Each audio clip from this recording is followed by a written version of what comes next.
Hello, in this video, I will show you how to add SoundCloud music to your Discord status. The first thing you can do is to open your browser, then go here, go where it says extensions, then say visit Chrome Web Store. Here, search for this extension, Pre-Mid.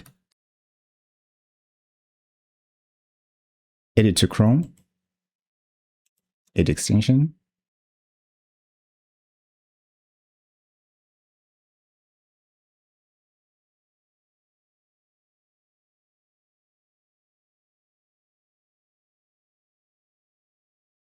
then here, get started,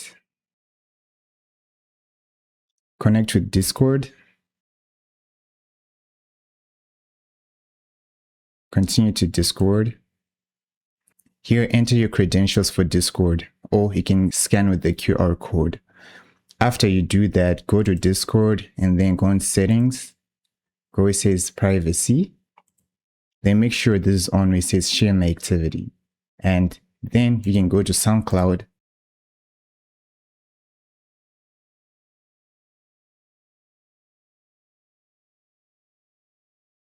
And you can listen from this browser and then it will display on your Discord. Another thing you can try is to use Microsoft Store. Just go to Microsoft Store, then search for SoundCloud. Right, it's right over here. Then just click on Get, and that's it.